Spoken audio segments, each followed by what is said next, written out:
sure what time it is back on the East Coast, but it should be around midnight here. So I appreciate you guys being here and hang with us throughout the game. The best way to sum it up, it's the best example of resiliency and toughness and just no quit mentality that I've ever been fortunate to be a part of.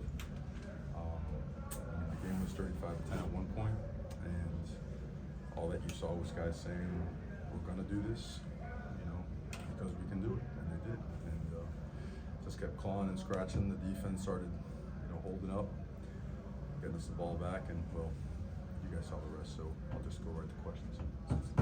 Yeah, just when you guys were down 25, when did you see things start to change, or what ultimately did change? Look, and I'll hold by this, and I'm sure it'll show up on film. We did a lot of routine things wrong today. I mean, we dropped a lot of routine passes. We dropped. We had some routine reads that we weren't followed through on. We started running the ball well, started establishing that, and then we had some discipline issues on defense. Where I think in the first half they had half the amount of plays that we had, half the amount of yardage, but were beating us by a couple of scores. So we did a lot of routine things that require discipline, technique, and fundamentals. We did those wrong, and it led to us being in a hole. So we had to do a lot of things right, and still did some things wrong to fight out. Have you ever seen a quarterback like Cam Ward that can just stay in a game no matter what the score is? And No, I mean that's why everybody says, when he throws a pick or whatnot, the pulling the reins. It's like you can't let a guy make that many plays and have that much self-confidence in the moment. If it doesn't go your way, start getting nerved up and start pulling the plug on the whole thing. The one thing you got to understand too, as the game goes on, the other side's getting worn out too now. You see the pass rush starts to slow down, the coverage starts to soften up a little bit. We're getting off press better, we're beating man coverage better. Early on, we had a tough time seeing the field. And credit to them, they had 2 weeks to prepare for us. We got every wrinkle, every call beater you could imagine, and they, it's awesome. It's awesome to travel 3,000 miles, have the air conditioning busted in there, have the opposing team have 2 weeks to prepare for you. Aside from that, everything was perfectly fine. The defense, had their turnaround too. They really did. Yeah. That was, to me, that was a part. And we even overcame a face mask after a sack. Yeah. And got him on the ground again in a big hit. Man, wow, what a big hit. Credit to Cal. I need to say that, really. I should have said at the beginning to Coach Wilcox and his team, to the environment, provided by game day and the people here. And then to Mendoza, who, obviously there's a lot of ties there, go back a ways. Just a gutty, talented young man that played his heart out. But all about the Kings. the decision to go for 2 in the third quarter proved to be huge. Just what went into that decision? Obviously, you're down by a lot, but just Simple charted. I mean, that's the analytics that we want to gives you a chance. The way the score was, things were getting away from us. You don't want to make it a 2-score game and end up playing. Later on, go for 1, but we're not chasing points. So it was the right calls. I felt like all the stuff regarding that, regarding when we're going to use our timeouts, and what we're going to call when it's down. When you're down there, it's tricky because you still got to have a touchdown, but there's 30 seconds on the clock. So you can be picky if you want to, but then if it's 4th down and your throat's all lodged up because you haven't scored yet, it's different. So I think Coach Guidry and his coaches made some great adjustments to get us. So it was 3 in a row where they got us the ball right back. It was 35-10, and I went to 35-18, then 38-18, then 38-25, 38-32, 39-32. Him, Coach Dawson, they just kept chipping away, man. They just kept working the cut. And then again, the players, man, the leadership on the team. Whenever there was a timeout, TV timeout, injury timeout, whatever it was, you saw offensive players coming out to encourage the defensive guys and the vice versa. You saw a lot of that. You just saw a team that their belief in each other is absolutely insane.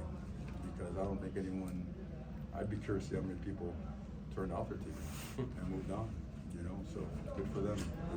have you ever had a day like this, like in terms of length, where it's you're doing game day at 6 a.m. and now it's midnight? Oh yeah. It's every day over there at Miami. Well, yeah, but that's what we do, brother. We Sure. get up early like this. You know what? The travel was great. There was no, I don't think anyone should or could point at that. We handled it the right way. I think all the teams, for the most part, that traveled out west did a good job. Systems are in place, processes in place. So, but for the players, they were and they want to play ball. You know, and we started out fast. But and we sure made a. We'll talk about it when we get back home. We made a lot of mistakes tonight. And you mentioned last week. You mentioned last week after the Tech game that last year's team or teams before would have found a way to lose that game. A game like tonight, I feel like maybe teams from the past couple of years might have found a way to just kind of let the game kind of play out. Where did you see the things start to change and the differences in their attitude? I think I need to do a better job articulating certain things because it comes across almost like, you know, down and I don't want to do that. You know, I don't. I know why it was so important to come back to Miami. Moments like this make it, you know, they validate all that stuff, is to get that thing turned, to be part of getting the thing turned where it just, you fight to get it done, you find a way to get it done. But yeah, I don't know how many teams in the country would have come back against that defense. Okay, that defense leads the country in interceptions and is a top 10 defense from a production standpoint. So, you know, this team has got we could be so good, man, and we got to get there because it's because we have to, because we need to. To build a few more questions. to build on that, Mario, the bye week, is it coming at the kind of the right time to fix some of those mistakes? We're beat up. Yeah. We are. We're beat up. I mean, we had Ruben back tonight. You saw some of the impactful plays he had. But you look at game one, you know, we were hitting on all cylinders early. We lost 4 guys that game. We lost Damari. We lost Ryan Rodriguez, Jalen Rivers, Ruben Bain. And those are 2 of those 4 guys went out for the coin toss. Those are important guys, you know, and it's been 6 weeks. And now Ruben looked great tonight, so he'll be at full strength. Elijah Alston, we expect him to be back when we get back as well. Jalen Rivers, we expect him to be back.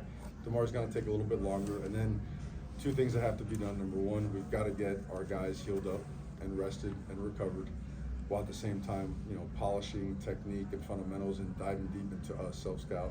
And the second part is we got to get more guys, more of the reserves, to play winning football for us.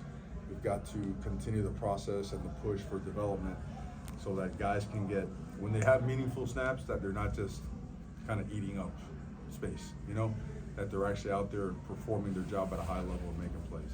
Mario, last week you mentioned that you don't want game at the end to go down the rest with that last play. When they were reviewing for targeting, were you holding your breath a little bit on that last defensive drive? You know, I didn't. I just gave it to God and said, thank God, you know.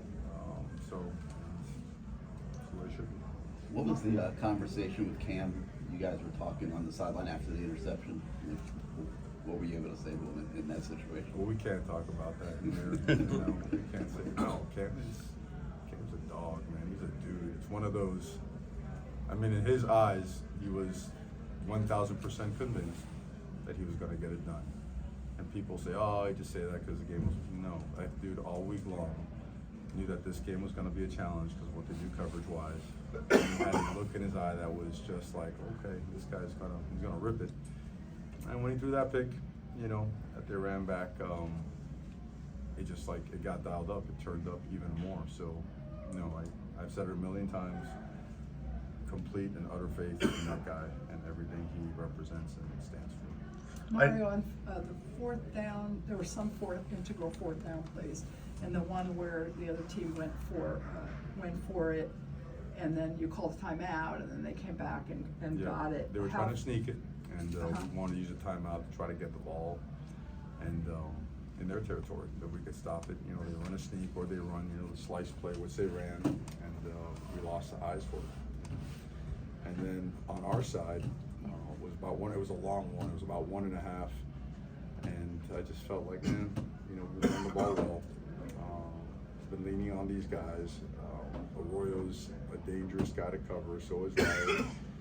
And when we slipped them out there, they're in cover 0. That guy took a great angle. We took a great angle, and before we could get turned around and up the field, he cut our legs underneath us. And the other thing I want to ask you about, there were on both sides of both teams some unsportsmanlike conducts.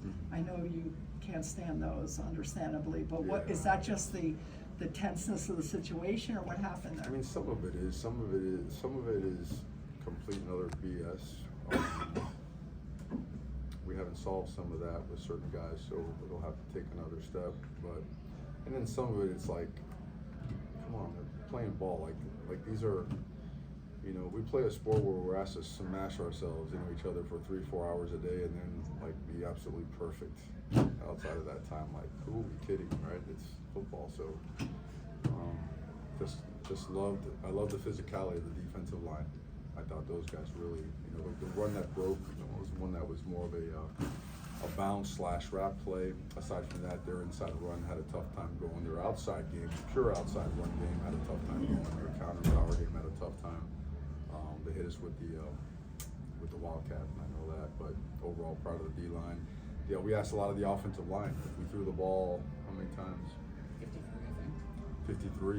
You know, it's imagine pass blocking 53 times, right? I see Gary Furman pass block 53 times. See what that looks like, man. Plus they were run blocking. You know, you ran the ball as well as you have all year. We 86 offensive plays. You know, 86 offensive plays. So, have you all seen a game like that? I mean, that's pretty special, right?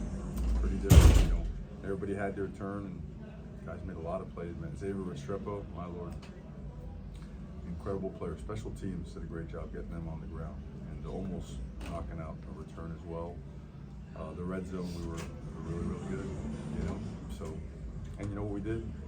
We did protect the ball. We never fumbled that thing. So what did you say in the locker This is the room? last question for Coach. What did you say in the locker room? Yeah, it was obviously. what I'll do is I'll summarize it for you because they are choice words. You know, I mean, that's one thing about football that you